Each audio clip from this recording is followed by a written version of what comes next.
Today, I woke up feeling like giving up. I reached a point in my life where I couldn't see a way forward anymore. Maybe that's exactly how you're feeling today. A few days ago, my sister, Iris, looked at me and said those very same words. She had completely lost hope. That's why I decided to share this story with you. Because perhaps you're carrying the same weight she was carrying. Have you ever reached that place where it's hard to believe tomorrow can be any better? Where your faith feels weaker than it has ever been? In moments like that, having someone who is willing to listen can make all the difference. Because when hope begins to fade, it often feels like everything else fades with it. I listened to everything my sister had to say. Every frustration she shared was understandable. But what touched me most wasn't her words. It was the exhaustion in her voice. So I gently said, "Iris, don't let your exhaustion convince you that nothing will ever change. Right now, you can't see the strength that God has already placed inside you. You are capable of overcoming more than you realize. Your life can change, but first, you have to believe that change is possible. I've learned that our greatest struggles can become opportunities for growth. Sometimes they even become the very place where our faith grows stronger. When we believe there's no way forward, God often begins working in ways we could never have imagined. The Bible reminds us in Romans 10:13, "Everyone who calls on the name of the Lord will be saved." God hears every sincere prayer, even the ones spoken through tears. She stayed quiet for a moment. Then she looked at me and said, "It's easy to talk about hope and faith when you're not the one going through the pain." I understood why she felt that way. So, instead of trying to argue, I decided to tell her part of my own story.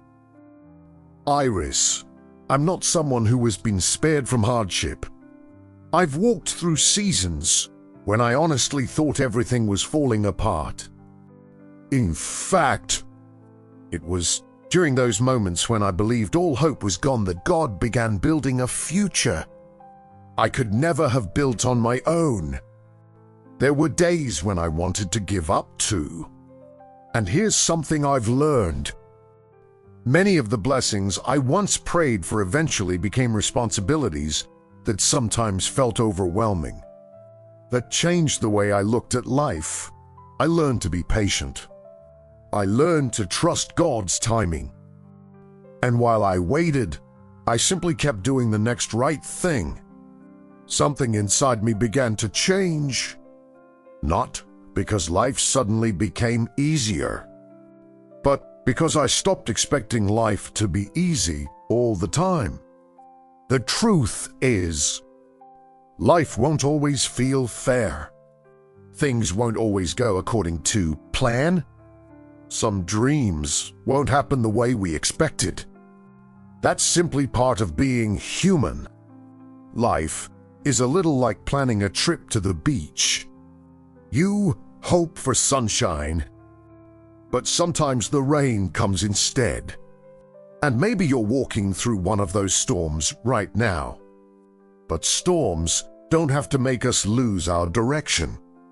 If we keep moving forward, trusting God one step at a time, we'll stop becoming prisoners of the fear and doubt that try to control us. The truth is, our problems don't disappear. They rise and fall, just like the waves of the ocean. Some are gentle. Others seem powerful enough to knock us off our feet. The difference isn't whether storms come. The difference is who we become while we're walking through them. Little by little, we grow stronger. We become steadier.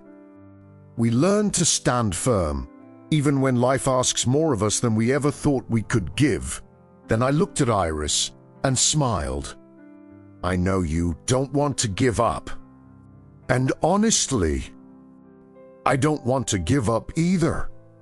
So, why don't we lean on God's promises together? I opened my Bible and read one of my favorite verses. 2 Corinthians 12:9 says, "My grace is sufficient for you, for my power is made perfect in weakness." Every time I read those words, they remind me that our weakest moments are often where God's strength becomes most visible. We all have a choice. We can try to carry every burden by ourselves, or we can invite God to walk beside us. As we talked, I could tell something inside Iris was beginning to change. The resistance in her heart wasn't completely gone, but it wasn't as strong anymore. Then she sighed and said, "You always know how to say beautiful things. They sound comforting, but beautiful words won't change my life." She wasn't being disrespectful. She was simply being honest. So I decided to be honest too.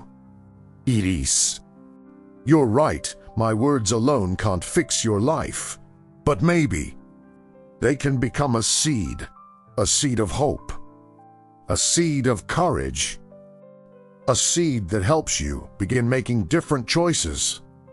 Because freedom doesn't begin with inspirational speeches. Freedom begins the moment we decide to take the first step.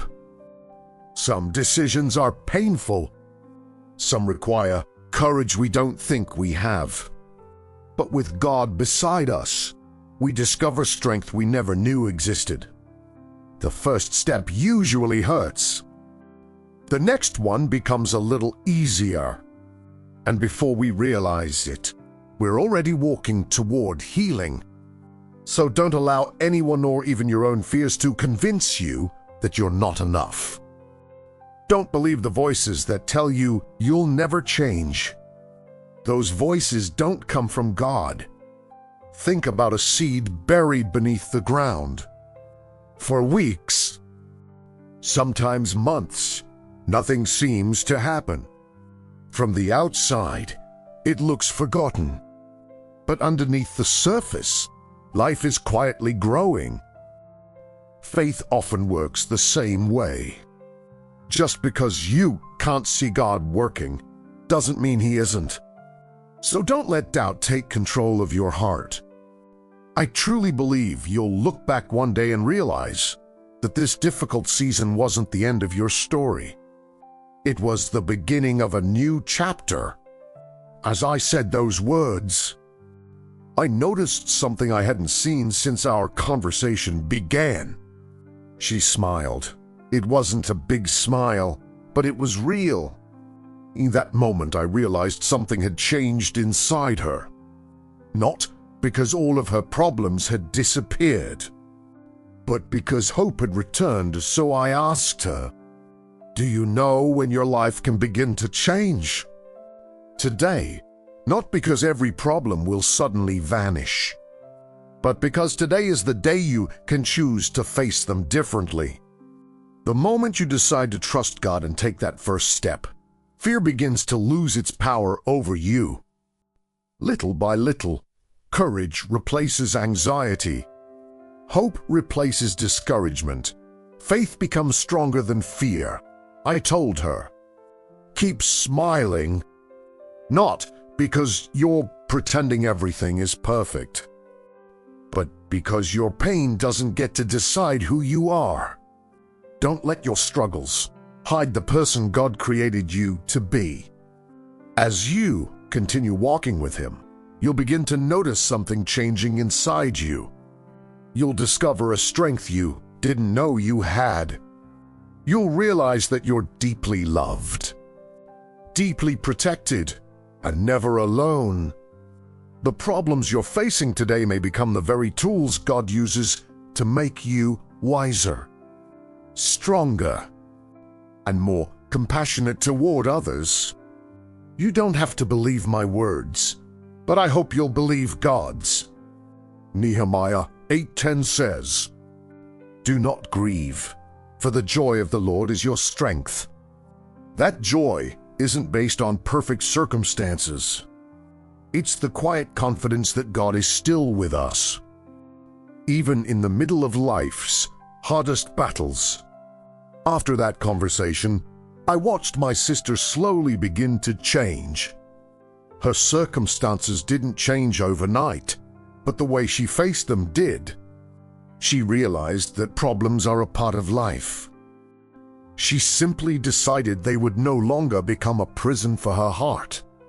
Now, whenever a new challenge comes, she faces it with greater peace, greater faith, and greater confidence in God. If you're listening to me right now, I hope you'll do what my sister chose to do. Give yourself the opportunity to trust God one more time. Distance yourself from people who celebrate your failures, and stay close to those who genuinely want to see you become the person God created you to be. Maybe you found this video by accident. I don't believe in accidents. I believe God knew exactly when you would need to hear these words. So please, don't give up today. Tomorrow may be the day you finally begin to see what God has been preparing all along. If you'd like me to pray for you personally, or if you'd simply like to share what you're going through, please send me an email. You'll find my email address in the description below. I'll personally read every message, and everything you share will remain completely confidential. Before you leave, if this message encouraged your heart, let me know in the comments. Your story may become the encouragement someone else desperately needs today. And if you know someone who's carrying a heavy burden right now, please share this video with them. You never know how God might use one simple act of kindness to change someone's life. Don't lose your faith. Don't stop believing that better days are still ahead. May God bless you. Amen.